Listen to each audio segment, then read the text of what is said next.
일본 정치 역사상 가장 큰 뇌물비리 사건, 리크루트 스캔들. 일본판 워터게이트라고도 불렸던 이 사건은 과연 어떤 사건이었을까요?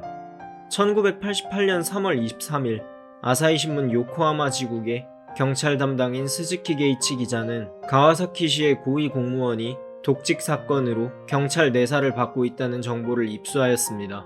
그리고 이 사실을 데스크인 야마모토 히로시에게 보고했죠. 베테랑 기자였던 야마모토는 즉시 경찰 수사에 대한 취재와 함께 가와사키 시청과 리크루트사에 대한 취재를 지시했습니다.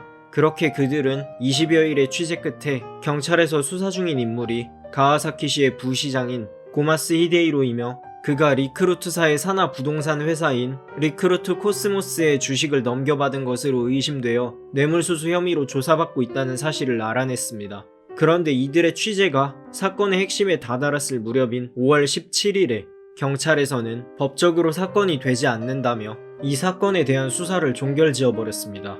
하지만 야마모토를 비롯한 기자들은 경찰 수사가 끝났음에도 포기하지 않고 계속해서 사건을 파헤쳤습니다. 야마모토는 경찰 수사는 끝났다.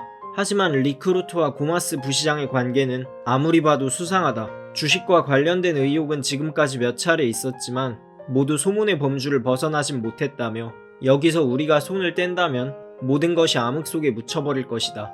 경찰이 손을 뗐다고 해서 우리까지 포기할 수는 없다고 말했습니다. 취재팀은 결국 리크루트 코스모스 주식을 양도받은 주주 개인의 이름이 기록된 명단을 찾아냈고 그 명단 안에는 고마스 부시장의 이름도 포함되어 있었습니다. 5월 26일 취재팀은 확보된 자료를 기초로 하여 부시장에 대한 취재를 본격적으로 시작했습니다.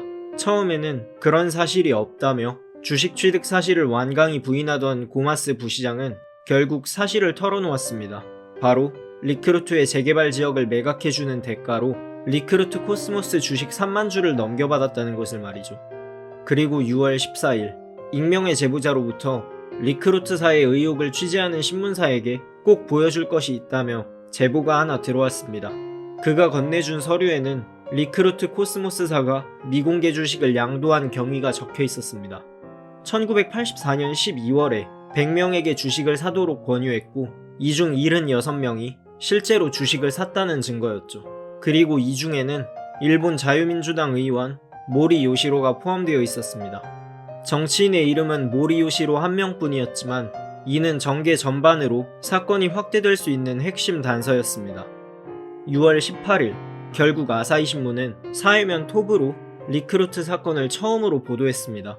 가와사키시의 부시장인 고마스 히데이로가 리크루트 코스모스의 주식으로 1억 2천만 엔을 챙겼다는 내용이었죠. 검찰에 소환된 고마스는 리크루트 관련자가 고위공무원 가운데 상당수 있다고 폭탄 선언을 하였습니다.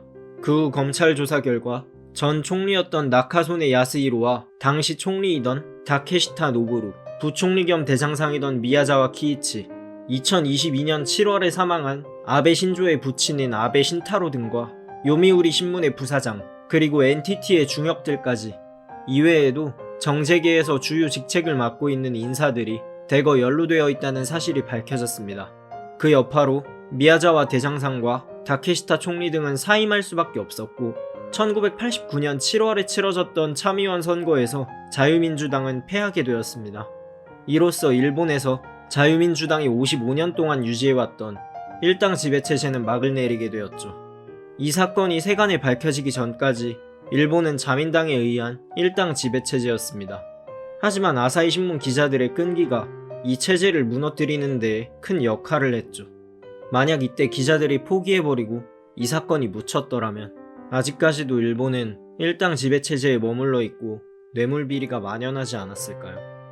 이상 라디오 싹이었습니다.